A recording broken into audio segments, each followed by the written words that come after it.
Brought to you by Pizza Hut. Pizza Hut. Upgrade any pizza with ultimate cheese crust at just rupees 75. Visit Pizza Hut store or order online. मेरे साथ भारत पाकिस्तान के दो सबसे बड़े कप्तान सौरव गांगुली और Inzamam ul Haq.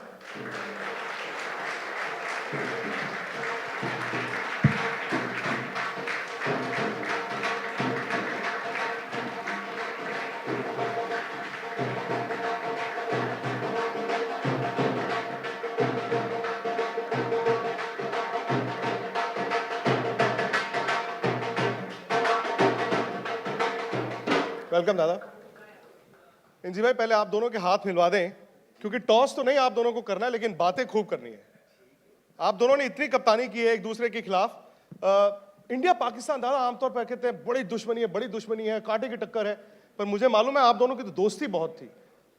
Actually मेरा सारा कप्तानी करियर इंजी भाई के साथ रहा है। मैं जितना फ़ैन हूँ उनका बैटिंग का, उतना उनकी पर्सनालिटी का। इंसान जैसे इंजी भाई रहे हैं, तो देखिए दुश्मनी तो नहीं थी, लेकिन ग्राउंड में अच्छा क्रिकेट होता था, क्योंकि पाकिस्तान टीम उनके समय बहुत बेहतरीन टीम था और एक से बढ़कर एक बल्लेबाज, और इंजी भाई तो आउट ही नहीं होते थे। इंडिया में आए तो लगातार 100 ही बनाते गए। मुझे अभी भी याद है वो सीरीज़ 2004 में 5 में आउट ही नहीं कर पाते थे इंजी भाई को। किसी ने कहा आउट ऑफ फॉर्म है इंजी भाई, एक मैच आउट हो जाते थे, कहता था कि आउट ऑफ फॉर्म, फिर आके 200 बना देते थे। इंजी भाई, दादा ने कहा था कि यार अगर इंडिया पाकिस्तान की ज्यादा मैंने कप्तानी की तो एक तो मेरे बाल सफेद हो जाएंगे और बाल थोड़े पतले भी हो जाएंगे, हल्के भी हो जाएंगे। तो दादा शायद हो भी गए थे। हाँ बिल्कुल, और जितना समय अब धोनी को देख लो, शुरू में आए थे इतने बड़े बड़े बाल, अब देखो बाल ही नहीं है उसके। इंजी भाई, आपके वहां पे भी कुछ ऐसा ही था हालात? जी बिल्कुल इसी तरह ही है कि इंडिया पाकिस्तान का लोगों को तो बहुत मज़ा आता है, लेकिन ये कि प्लेयर पे जितनी टेंशन होती है, जितनी सूरत-ए-हाल होती है, वो सिर्फ प्लेयर्स को भी पता है। अभी सौरभ ने 2005 की बात की है कि अभी सारी सीरीज़ की इस तरह की बातें हो रही है। 2005 की जिस टाइम सीरीज़ थी ना, उससे पहले मेरा और सौरभ का एक ऐड बना था LG का, तो मैं कलकत्ता आया था वो ऐड करने के लिए। तो मैं जितने दिन भी वहाँ रहा था ना, तो खाना मेरा है ना, होटल में मैं ठहरा हुआ था, खाना मेरा सौरभ की तरफ से आता था, क्योंकि जी ऐसा मेहमान नवाज है, ऐसा ज़बरदस्त इंसान है ये, क्योंकि जी अगर कोई इसके शहर में जाए तो उसकी ऐसी मेहमान नवाजी करता है। तो वो वाली मेहमान नवाजी मैं आज तक नहीं भूला। और ये भी फैक्ट है कि जब 2005 में पाकिस्तान की टीम आ रही थी इंडिया बदला लेने के लिए, तो दादा ने जो बल्ले थे जिनसे इन्होंने खेलना था, वो इंजी भाई से पाकिस्तान से मंगवाए थे। ये भी फैक्ट है। हाँ बिल्कुल, क्योंकि पाकिस्तान में सियालकोट में और हमारे यहाँ मेरठ में, ये 2 जगह है, बहुत बेहतरीन बैट बनता था। और मैंने इंजी भाई से इसलिए बैट मंगाए थे क्योंकि जब भी टीवी में मैं देखता था इंजी भाई को, तो ऐसे टच करते थे और 4, और जब लिफ्ट मारते थे तो सीधा स्टैंड पे। मैंने कहा भाई प्लेयर तो अच्छा ही है, लेकिन बैट भी अच्छा होगा, तो कहीं मेरे लिए दो बैट भी दे दीजिए कि थोड़ा सा छक्के मैं भी मार लूँ। इंजी भाई, 2004 में जब इंडिया पाकिस्तान गया था, तो तब उसी तरह का माहौल था जो आज है कि पाकिस्तान की टीम आएगी कि नहीं आएगी, सिक्योरिटी क्या होगी। लेकिन वो टूर जैसे ही लाहौर एयरपोर्ट पर भारतीय टीम पहुंची, और उस वक्त तो शोएब अख्तर का बड़ा गदर था, तो वहां के लोकल मीडिया ने पूछा दादा को, दादा कप्तान थे, अरे रावलपिंडी एक्सप्रेस क्या करोगे, इंडिया तो फास्ट बॉलर से डरता है। तो दादा ने कहा चेन खींच देंगे, और आगे निकल गए। उसके बाद इंडियन टीम ने उस दौरे पर पीछे मुड़कर नहीं देखा। नहीं, बहुत ज़बरदस्त क्रिकेट खेली इंडिया पाकिस्तान की। जब भी क्रिकेट होती है तो मेरे ख्याल में इससे बेहतर क्रिकेट, मैं एशेज से भी बेहतर क्रिकेट कहता हूँ कि इंडिया पाकिस्तान की क्रिकेट होती है। फॉलोअर्स ज़्यादा होते हैं, सारी चीज़ें। और इंडिया की बैटिंग, अगर किसी ने ये सवाल किया था, इंडिया की बैटिंग मैं अब नहीं कहूँगा, मेरे ख्याल में शुरू से, जब से मैं क्रिकेट देखनी शुरू की है, तो मेरे ख्याल में टॉप से लेके जो पहले 6 नंबर के होते हैं, सारे ग्रेट प्लेयर्स खेलते हैं। तो मेरे ख्याल में कि इंडिया के प्लेयर्स को कोई ऐसी परेशानी नहीं होगी कि शोएब अख्तर को खेलने की या किसी और को, कि मेरे ख्याल में सारे बड़े ज़बरदस्त खेले थे। और वाली सीरीज़ भी 15 साल के बाद हो रही थी, और मेरे ख्याल में बेहतरीन सीरीज़ हुई थी वो वाली भी। और शोएब अख्तर की आपने बात की, तो वीरू अभी इस हॉल से निकल कर गए हैं। ये सही है कि वो शोएब अख्तर मुल्तान में उनको बाउंसर मारी जा रहे थे, वीरू छोड़ी जा रहे थे, और शोएब ने कहा मार, वीरू ने कहा यार बॉल कर रहा है या भीख मांग रहा है? ये फैक्ट है ये तो उन दोनों के बीच हुई होगी, शायद मैं कहीं उस फील्डिंग दूर कर रहा हूँ तो मैंने ना सुनाओ, लेकिन मुझे इस चीज़ का नहीं पता। लेकिन वो सीरीज भारत के लिए बड़ी इंपॉर्टेंट थी, क्योंकि इंडिया ऑस्ट्रेलिया में अच्छा करके आ रहा था और पाकिस्तान की टीम भी उस वक्त अच्छी थी और पाकिस्तान में जाकर जीतना इंडिया के लिए सबसे बड़ी कामयाबी थी। और मैं ये सबके सामने कहना चाहता हूँ कि वो मेरा क्रिकेट करियर में एक one of the best tours था पाकिस्तान, क्योंकि वो हॉस्पिटैलिटी बहुत कम देखने को मिला है। हम 1.5 महीने थे पाकिस्तान में और हर जगह गए, 5 वनडे खेले, 3 टेस्ट मैच खेला और हॉस्पिटैलिटी ऑन द फील्ड और ऑफ द फील्ड ऐसा कभी मैं देखा नहीं हूँ। हर जगह होटल, लोग, खाना, फैसिलिटीज़ बहुत बहुत बढ़िया। और यहाँ पे बहुत सारे लोग को पता नहीं होगा, हम चाहते हैं कि भारत ऐसे टूर करे, और क्योंकि जब तक आप वहाँ पे क्रिकेट नहीं खेलोगे तो आपको पता नहीं चलेगा। एक तो बल्लेबाज के लिए बहुत अच्छा है, क्योंकि मैं समझता हूँ दुनिया में सबसे पाटे विकेट्स पाकिस्तान में होते हैं। कराची में एक वनडे की बात कर रहा हूँ, पहला वनडे हमने 360 बनाया था, 360 बनाया था। और जब तक इंजी भाई बल्लेबाजी नहीं करने आए थे, वो 2 विकेट पे शायद 30 या 40 रन था 10 ओवर में, तो हमको लगा था कि हंसते हंसते जीत जाएंगे, बहुत स्कोर है। और एंड में अगर मोइन ने आखिरी ओवर में 7 रन बनाने थे, अगर वो बना देते तो हम हार जाते वो मैच। 3.5 और इंजी भाई ने 100 बनाया था। 100 आसानी से, ऐसा लगता है कि नींद से उठ के 100 बनाते हैं इंजी भाई भारत के सामने। तो वो बहुत बेहतरीन टूर था। इस्लामाबाद गए, लाहौर गए, लाहौर बहुत खूबसूरत जगह है। तो उस टूर का याद अभी भी हमारे साथ हैं। और जब भी ये पाकिस्तान इंडिया के टूर्स कैंसिल हो जाते हैं तो मैं कहता हूँ कि यार एक बार उस टूर पे आप पहुँचे नहीं, अगर उस टूर पे आप पहुँचते तो कभी ऐसे क्रिकेट कैंसिल नहीं होते इस टीम। नींद आ जाती थी आपको रात को? नहीं, वो 2003 वर्ल्ड कप से पहले नहीं आया था। एक ही खुशी की बात थी कि इंजी भाई बहुत पतला होके आए थे उस वर्ल्ड कप में। मैंने इंजी भाई को उतना पतला कभी नहीं देखा 2003 वर्ल्ड कप में। और मैंने कहा इंजी भाई इतने पतले कैसे हो गए? कहता मैं बहुत ट्रेनिंग करके आया हूँ। और इंजी भाई के उस वर्ल्ड कप में रन नहीं बने। तो जब भी इंडिया पाकिस्तान मैच होता था तो मैं इंजी भाई को देखता था कि ये पतला हुआ है कि अभी भी भारी है। तो जब भारी होता था तो बहुत स्कोर करता था।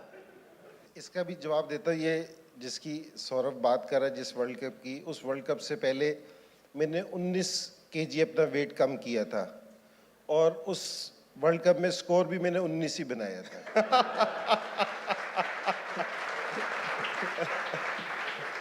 तो उसके बाद से मैंने दोबारा ये वाली कोशिश नहीं की कि जी मैं कोई अपना वेट कम करूं।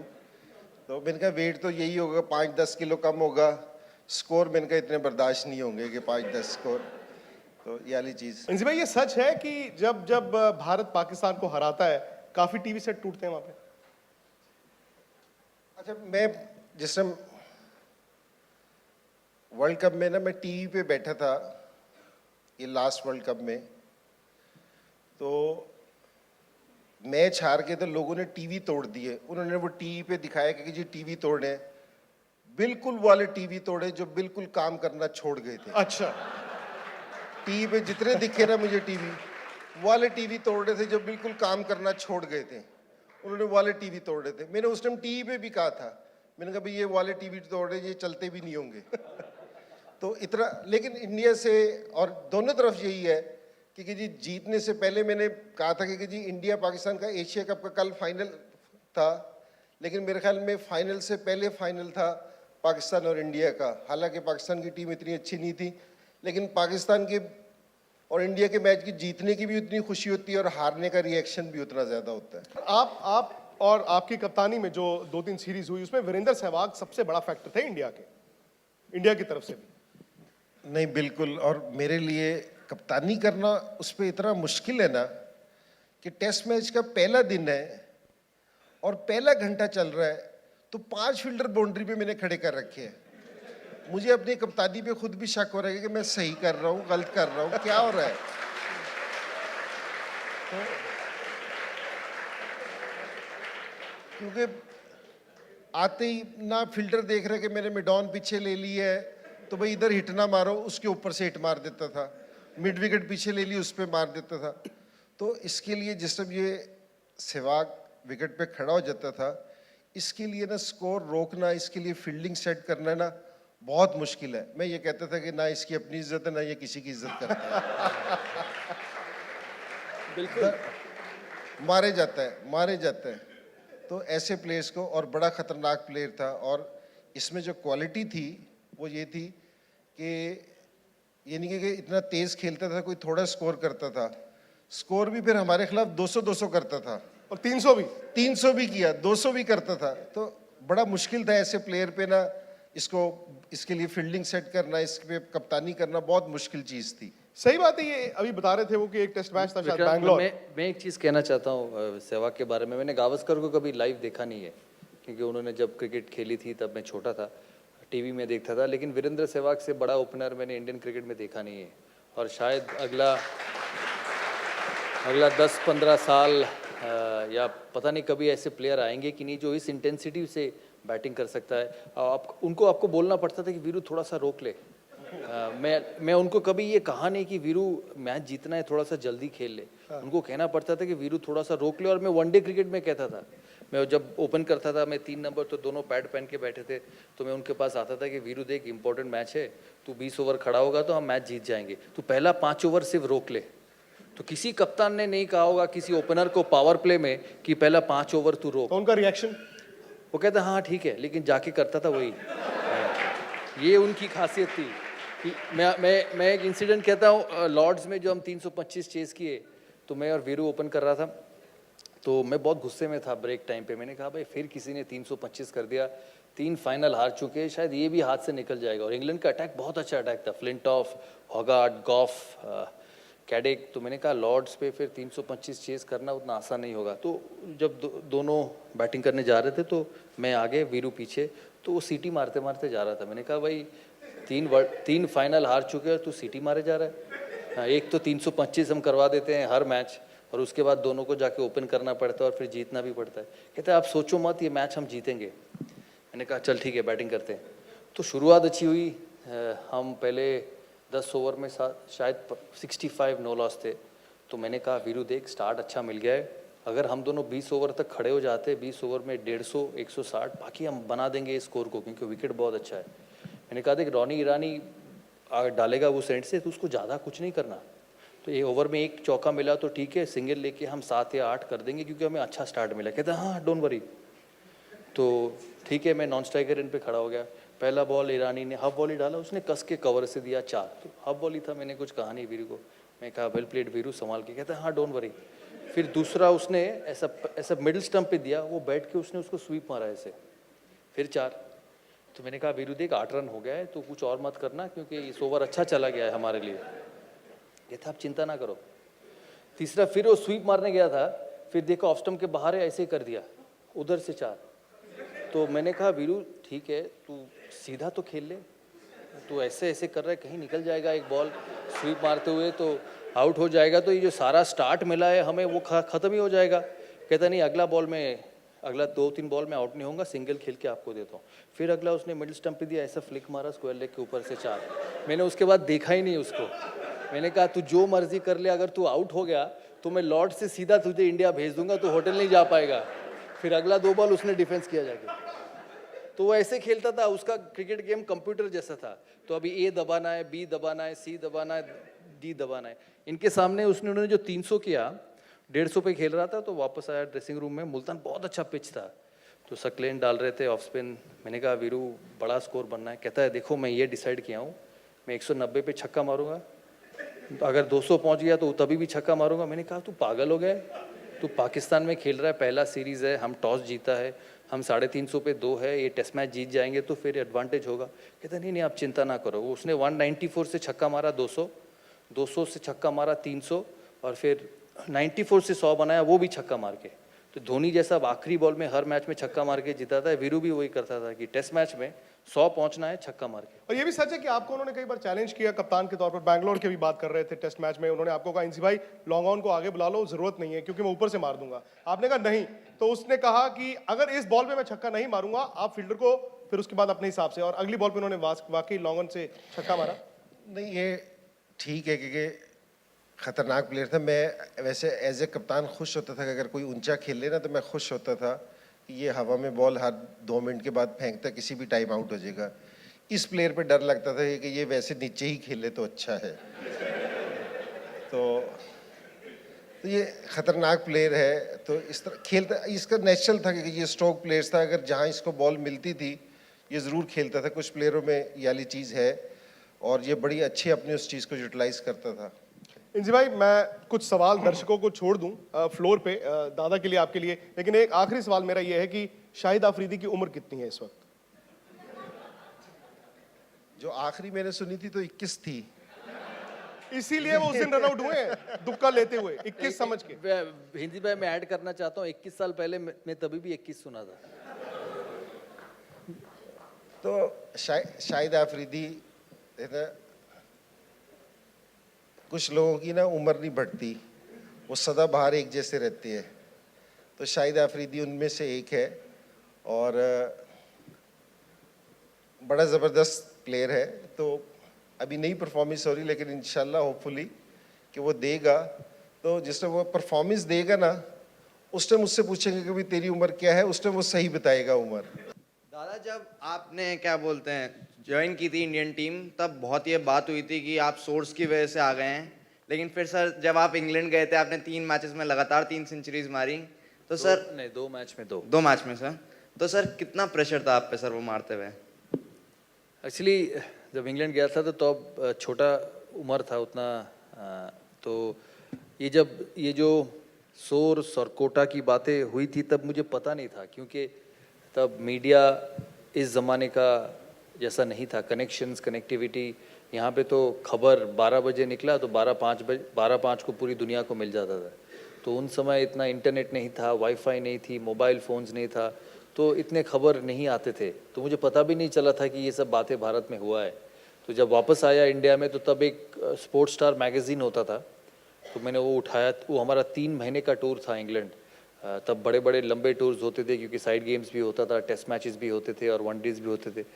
तो मिला के 2 या ढाई महीने के टूर थे।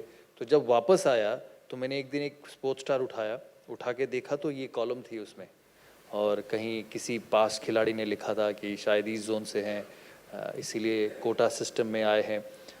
तो जब ये पढ़ा तो तब तो सारा काम हो चुका था, 200 भी बना चुका था, खुद के ऊपर वो कॉन्फिडेंस भी थी कि नहीं इस लेवल पे अब रन बना सकते हैं कंसिस्टेंटली।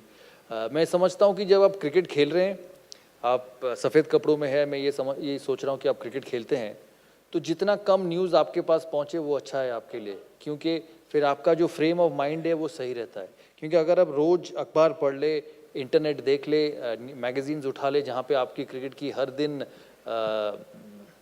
जांच होता रहता है, लोग आपके क्रिकेट को बोलते रहते कि ये अच्छा है ये ख़राब है, वो एक दिमाग में बैठ जाता है। तो मैं समझता हूँ कि अपने दिमाग को क्लीन रखें, और ये सारे क्रिकेटर्स करते हैं। इंजी भाई को भी पूछ ले, क्योंकि वो पाकिस्तान के कैप्टन रहे हैं, तो वहाँ पे भी क्रिटिसिज्म्स होती है, तो उनको अपने क्रिकेट से बाहर रखना ज़रूरी है। तो हम वही कोशिश करते थे, क्योंकि प्रेशर एक तो बहुत है परफॉर्मेंस का, क्योंकि पूरी कंट्री देख रहा है, सिलेक्टर्स देख रहे हैं, मीडिया देख रहे हैं, सब स्क्रूटिनाइज कर रहे हैं। तो अपने आप के लिए एक वो जोन क्रिएट करना पड़ेगा कि जहाँ पे आप अपनी परफॉर्मेंस को आगे ले जा सकें। दादा आपने 96 के टूर की बात की और 20 साल से एक राज पूरा हिंदुस्तान जानना चाहता है, और वो राज है आपके जो रूममेट थे उस टूर पर वनडे सीरीज में, नवजोत सिंह सिद्धू। उस टूर को छोड़कर आ गए थे। बिल्कुल। वो हुआ क्या था यार? तब चिट्ठी तो आप ही को दी थी उन्होंने मैनेजर को देने के लिए? एनवेलप में दिया था। हाँ। तो मैं खोला नहीं था, क्योंकि तो पहला टूर था, सिद्धू चिट्ठी दे रहा है, वो अब सीधा मैनेजर के हाथ में ही पहुंचाना है। तो हम थे शायद डार्बी शहर में, और वार्म अप मैचेस था, सिद्धू जल्दी आउट हो गया तो हम 3 दिन के बाद रात को होटल में बैठे थे। तो मैं सो गया 10:30-11 बजे। तो बीच में रात को 1 बजे नींद खुला तो देखा सिद्धू टेबल में बैठ के कुछ लिख रहा है। तो मुझे पता भी नहीं था कि वो ऐसे करेंगे। तो मैं फिर सो गया दूसरा तरफ घूम के। सुबह उठा तो सिद्धू नहीं है। तो मैंने कहा शायद ब्रेकफास्ट खाने गया होगा, 7:30-8 बज चुका है, हमको जाना भी था लंदन दूसरे टेस्ट के लिए। तो बाहर जाके देखा तो सिद्धू बैग वगैरह लेके दोस्तों के साथ खड़ा है। तो मैंने पूछा भी नहीं, क्योंकि उनका जो 2 दोस्त है इंग्लैंड में, वो देखा उनके साथ। मैंने कहा भाई शायद दोस्तों के साथ निकल जाएंगे, जल्दी पहुंचना है लंदन, फिर टीम को जोड़ लेंगे, टीम के साथ जुड़ जाएंगे शाम तक। और शाम को जब लंदन पहुंचा टीम के साथ तो पता चला कि सिद्धू ने फ्लाइट पकड़ के वापस चला गया इंडिया। तो थोड़ा सा सरप्राइज था, क्योंकि ऐसे सिचुएशन कभी सोचा नहीं था कि टूर के बीच में मैं कभी फ्लाइट पकड़ के घर चले आऊँ। मैं फिट हूँ, टीम में सिलेक्टेड हूँ और वापस आ जाऊँ। शायद वो खुश नहीं थे किसी बारे में, किसी चीज़ के बारे में। रन भी नहीं बन रहे थे उनके, वनडे टीम से ड्रॉप हो चुका था। तो शायद ये सब चीज़ें मिला के उन्होंने सोचा कि यार एक रिवॉर्ड किया जाए, और वापस चले गए। और पता नहीं उसका उसका उसके बाद में सिद्धू को बहुत बार पूछा हूँ तूने ऐसा क्यों किया है, कहता नहीं मैं खुश नहीं था, तो और बाद में आगे नहीं पढ़ाया। लेकिन आजकल के क्रिकेट में अगर वो चीज़ होगा तो वो कभी वापस भारत के नहीं, लिए लेकिन नहीं सिद्धू खेलेगा। में भी बड़ा ट्रांसफॉर्मेशन आया। वो बताते हैं कि 2-2, 3-3 महीने के दौरे पर 5 या 6 बार बात करते थे। अब तो इंजी भाई उनको चुप कराना मुश्किल हो जाता है। आप टीवी पर देखते हैं उनको? आपने तो क्रिकेट भी बड़ी खेली है उनके साथ। जी बहुत तो ज़्यादा। टीवी वाले नवजोत सिद्धू और मैदान वाले नवजोत सिद्धू में कोई फर्क? नहीं, वहाँ तो खामोश रहते थे, कोई इतना ज़्यादा बोलना नहीं था। तो मेरे ख्याल में जो वो 30-35 साल खामोश रहे तो उसकी कसर अब पूरी कर रहे हैं।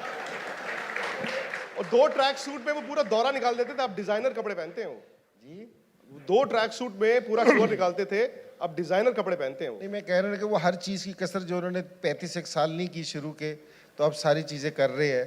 तो और मेरे ख्याल में कि जी बड़ा ज़बरदस्त बोलते हैं, और लगता ही नहीं कि जी क्रिकेटर है, लगता है शायर रहे हैं कि जी हर चीज़ को हर चीज़ से मिला देते हैं।